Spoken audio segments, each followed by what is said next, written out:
Hello students, how are you? I hope you all are doing very well. And since you must be facing your exams, offline exams, first year, so don't worry, revise all the topics which are done in your classes. And this is just to help you out that this topic, that is approaches to understand Indian politics. This topic is an important topic, and many times students get confused between this and the nature of Indian state. So many times when they are asked to write approaches to understand Indian politics, they write the nature of Indian state, and when they are asked to write the nature of Indian state, they write approaches. Many times it has happened. So I would request all of you not to repeat this mistake again, because your marks would be deducted, and you won't be able to do well in your exams. So that is why I brought this topic. And before that, there were other important topics also, previous year's questions discussion, which I've already put in the video. In the previous video, you can watch the previous year's discussions on Indian government and politics.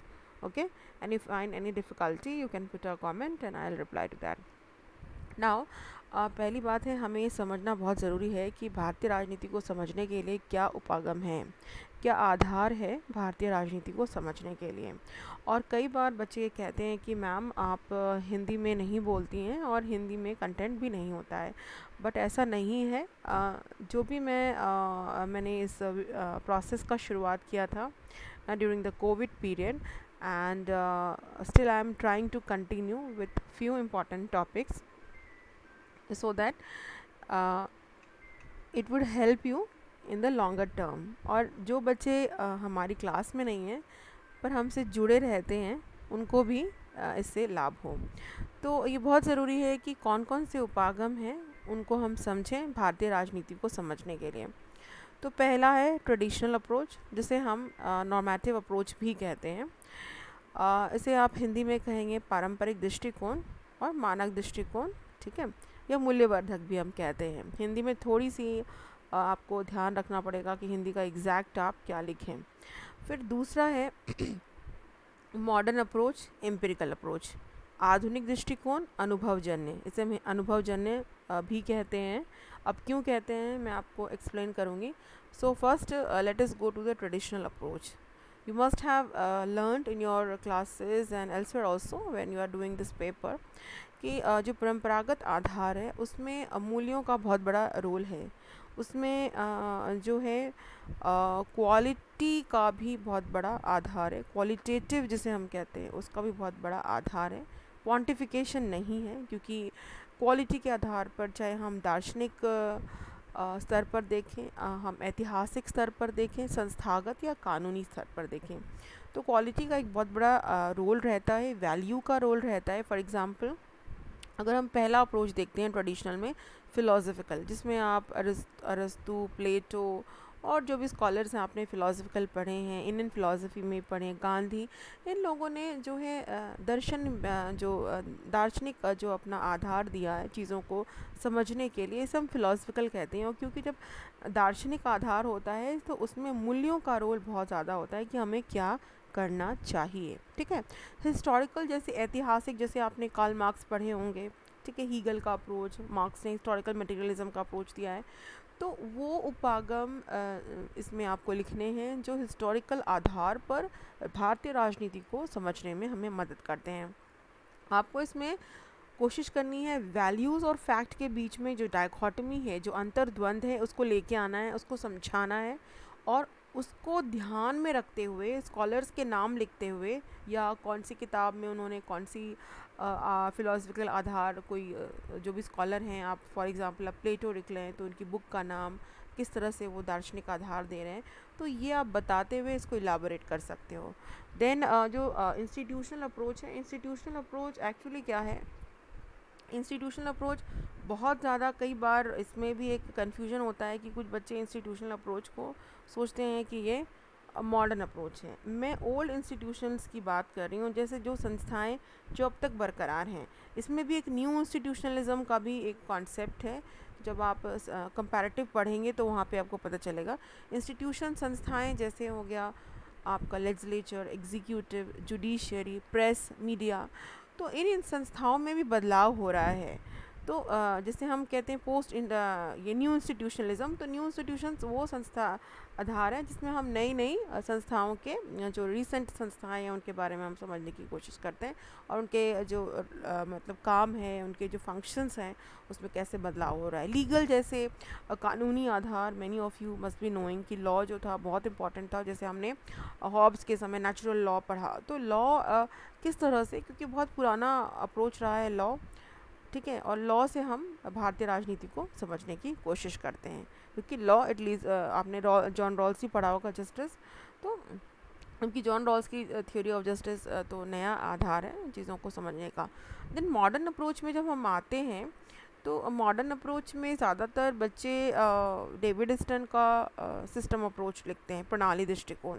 तो मेरा ये कहना है, whenever you are writing on system approach, अब proper black box model बनाओ, input output analysis, ठीक है, input में क्या आएगा, आउटपुट में क्या आएगा, फीडबैक दो, इन्वायरमेंट का जो उसमें रोल है वो सारा बता के, पूरा मॉडल बता के समझाओ उसको। बस 2-3 लाइन में एक्सप्लेन नहीं करना, क्योंकि पूरा का पूरा लॉन्ग क्वेश्चन है आपका, तो लॉन्ग क्वेश्चन में सारा एक्सप्लेन करना है प्रॉपर। और सिस्टम अप्रोच की क्या खामियां हैं, क्या सिस्टम अप्रोच बहुत परफेक्ट रहा एक भारतीय राजनीति को समझाने में, या इसमें कुछ खामियां हैं, कुछ कमियां हैं, वो आप बताओ। डेविड स्टन के पूरे सिद्धांत को ब्लैक बॉक्स मॉडल एक्सप्लेन करना है इसमें। देन जब हम व्यवहार में आते हैं, जिसे व्यवहारवाद कहा जाता है या बिहेवियरलिज्म, पॉलिटिकल थियरी में भी आपने पढ़ा है, और बिहेवियरिज्म बहुत इंपॉर्टेंट है। क्यों इंपॉर्टेंट है, इसको हमने पहले भी करा है कि ये एक जो है क्वांटिफिकेशन का आधार है, क्योंकि हमें जो है चीज़ों को फैक्ट्स में समझने होते हैं, और ये डेविड स्टन ने दिया था। तो बिहेवियरिज्म की जो 7 ये है पॉस्टुलेट्स है, एलिमेंट्स है, वो आप लिखें, और फिर कमियां बताते हुए पोस्ट बिहेवियरिज्म की बात करें, उत्तर व्यवहारवाद की। तीसरा आता है कंपैरेटिव अप्रोच, तुलनात्मक अप्रोच। तुलनात्मक अप्रोच, जैसे मैंने बताया कि कंपैरेटिव गवर्नमेंट एंड पॉलिटिक्स भी आप 3rd सेमेस्टर में पढ़ोगे, तो क्योंकि कंपैरेटिव हमें हेल्प करता है किसी भी संविधान के कंपैरिजन करने का, भारत का चाइना के साथ, या भारत का साउथ अफ्रीका के साथ, भारत का यूके के साथ, भारत का अमेरिका के साथ, उनके चाहे हम पार्लियामेंट की बात करें, जुडिशरी की बात करें, तो कंपैरिजन से एक हमारा व्यू जो है, हॉराइज़न जो है ब्रॉड होता है, उससे हम जो है कॉम्प्रिहेंसिव अंडरस्टैंडिंग के साथ चीज़ों को समझ सकते हैं, एक तरफ़ा नहीं होता, और ये एक मॉडर्न अप्रोच है, ठीक है। तो आप इसमें आप कंपैरेटिव अप्रोच के एग्जांपल्स लिख के आप इसको समझा सकते हैं। देन साइकोलॉजिकल अप्रोच, मनोवैज्ञानिक, ठीक है, चार्ल्स मैरियम और भी बहुत सारे स्कॉलर्स हैं, जैसे रॉबर्ट ढाल, इन लोगों ने भी साइकोलॉजिकल अप्रोच जो मेन हैं जिन्होंने इसमें हम डेविड स्टन का भी कई बार बोल देते हैं, क्योंकि चीज़ों को ये जो है कोशिश करते हैं एम्पिरिकल तरीके से समझाने का, मतलब जहाँ पे हम कहते हैं कि चीज़ों को हम मूल्यों के आधार पर नहीं, बल्कि हम तथ्यों के आधार पर समझते हैं, फैक्ट्स के आधार पर समझते हैं। और मनोवैज्ञानिक भी एक तरीके से चीज़ों को फैक्चुअल करने की कोशिश करता है, उसको समझाने की, उनका जो समझाने का आधार है वो बहुत ज़्यादा साइंटिफिक है, इसे हम साइंटिफिक भी कह सकते हैं, और ज़्यादातर लोगों को अप्रोच करता है, क्योंकि ये अब एक ब्रॉडर तरीके से हम कंटेम्प्रेरी समय में इन अप्रोचेस को हम यूज़ कर सकते हैं।